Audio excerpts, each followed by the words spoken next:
Wisła była bardzo prostym startem, ponieważ wszystko było na zasadzie jakoś się uda. Pamiętam, jak dziś byliśmy na imprezie u kolegi na grillu i mówi: chodź, pojedziemy na maraton. A ja mówię: jaki maraton? Rowerowy. Nie, spoko, rowerowy maraton, damy radę jeszcze w Cyklokarpatach, tam są odcinki były między 30 a 50 km. Dobra, zapisz nas. Zapisał nas na maraton i rano mówi do mnie: ale masz te wszystkie tobołki, masz te uchwyty, lemontkę, tak? Ale po co? No mówi: no jedziemy na maraton, nie? Ja mówię: a ty, maraton to 40 km, weźmiemy sobie tylko 2 żele, bidon i już. On mówi: nie, to nie jest taki maraton, to jest ultramaraton. To ile mamy jechać? 1200 km. Ja mówię: ile? 1200 km. Oj, to wiesz co, nie mam tych wszystkich rzeczy. No i zaczęło się poszukiwanie: spodenki, koszulka, kurtka, jakieś rękawki. To wszystko uzbierałem z tych rzeczy, które mam do chodzenia po górach. No i zaczęliśmy się pakować na maraton. Zaczęliśmy to wszystko czytać. Okazuje się, że to jest ultramaraton, self-support, mamy mieć wszystko ze sobą, mamy nie korzystać z pomocy z zewnątrz. No to co bierzemy? Jeszcze kuchenkę, kartusz, palnik, liofilizaty, łyżka. No to dobra, mamy już jedzenie, ale trzeba jeszcze spać, nie? No, nie założyliśmy, że można wynajmować agro czy hotel, więc bierzemy tarp, pod tarpa podpinkę, bierzemy hamak, bierzemy moskitierę. W razie W bierzemy też karimatę, no bo czasami może nie być drzew, nie będziemy mieli gdzie tego rozwinąć. No dobra, mamy już spanie, nie?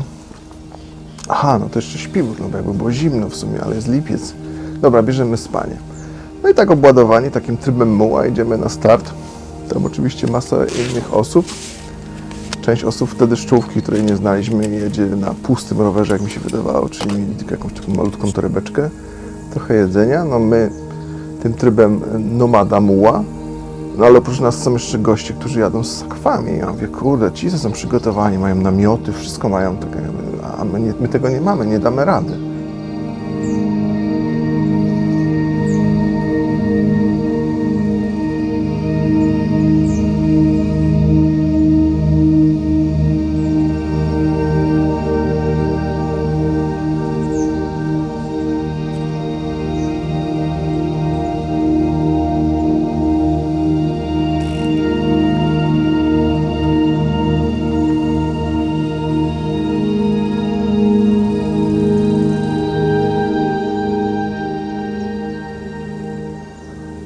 No już po 100 kilometrach stajemy, no bo co, minęło 6 godzin, to trzeba zjeść, więc rozwijamy kuchenkę, kartusz, gotujemy wodę, zalewamy liofilizaty. No to można opowiadać, że generalnie zrobił się z tego mały piknik, zatrzymało się koło nas z 50 osób, wszyscy jemy na wale. No i tak posuwając się dobijamy takim trybem właśnie przeprawowo-wyprawowym do Warszawy. Tam jesteśmy już deczko zniszczeni. Czym deczko, chyba to jest mało powiedziane. Decydujemy się, że odsyłamy te wszystkie przydajki, czyli te wszystkie przydasie, które się nie przydają i to nie ma sensu ich ciągnąć, bo okazuje się, że jednak można spać w agroturystyce, zjeść na trasie, nie trzeba jeść codziennie ciepłego, bo można zjeść bułki. I odsyłamy w sumie 9 kg sprzętu. Po czym następnego już dnia nie jesteśmy w stanie dojechać do hotelu w Wyższogrodzie i śpimy w jakimś sadzie na ziemi. I nie mamy naszych wszystkich przydasie, czyli nie mamy hamaka, tarpa, śpiwora i tych rzeczy wszystkich. Więc to była taka ciężka lekcja życia maratonowego. I dojechawszy na metę, gdzie ostatniego dnia jechaliśmy ze Świecia do mety prawie 18 godzin, to teraz dla mnie jest śmiesznym jakimś wynikiem. Jechaliśmy to cały dzień w deszczu. Na mecie jesteśmy mocno poirytowani. Trochę przeklinamy też. No i rozmawiam z Leszkiem, używając wielu inwektyw. A Leszek tylko popatrzył na nas, uśmiechnął się i powiedział: wrócisz. No i tak wracam co roku. I co roku staram się wszystkie te przydajki wycinać, tak aby jak najlżej lecieć. I to się w tym roku udało, ponieważ w sumie mój bagaż w tym roku miał tylko 3,5 kg. Versus ten sprzed 4 lat, gdzie było tych kilo prawie 15. No i to jest skrajnie inna jazda. skrajnie inna jazda. Na początku było tak, że kurtka, która wydawała się, że jest świetna w góry, była kurtką świetną w góry, ale na zjeździe była zbyt obszerna, więc to wszystko cię podwiewało, w związku z tym, będąc mokrym, było ci zimno. Pod koszulki nasze, czy koszulki rowerowe mieliśmy też jakieś zwykłe, najtańsze poliestrowe, więc one były już totalnie zimne, brudne, nieprzyjemne. I tak to się zaczęło. To cierpienie spowodowało taką myśl, że kurde, muszą być dobre ciuchy, w których się jedzie długo, komfortowo. I tak się zaczęło szukanie jednej, drugiej, trzeciej marki. Kupowaliśmy to oczywiście przez internet. Było najprościej w tym momencie. No i jeżdżąc z roku na rok, obrastaliśmy w ten lepszy sprzęt, pozbywając się tego starszego, w cudzysłowie gorszego, bo tamten też jest do jazdy, też się oczywiście da jechać. Ale nagle się okazało, że potówka z Merino poprawia ci komfort cieplny, czy to w zimno, czy w upał, że skarpetki też mają znaczenie, że spodenki mają różne wkładki produkują różni producenci, są lepsi i gorsi.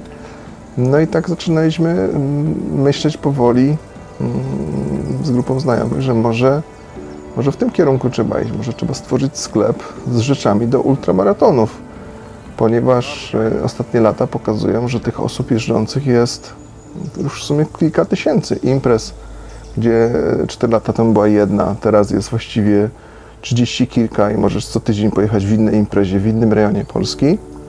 Więc tak jakby ludzi, którzy jeżdżą i chcą coś kupić, też jest sporo. A to daje ci klienta, więc jak masz klienta, no to teraz trzeba znaleźć dobry sprzęt. No i tak zaczęliśmy tworzyć firmę. No i znowu zaczęła się temat, jak ją nazwać, no bo czasy lat 90. i nie wiem, nazw Tomex, Amitex minął. No więc wymyśliliśmy najprostszą nazwę z możliwych, czyli Ultra Adventure. Wykreśliliśmy jedno A, zostało Ultra Adventure. No i tak powstała firma. I tak ruszyliśmy w grudniu zeszłego roku.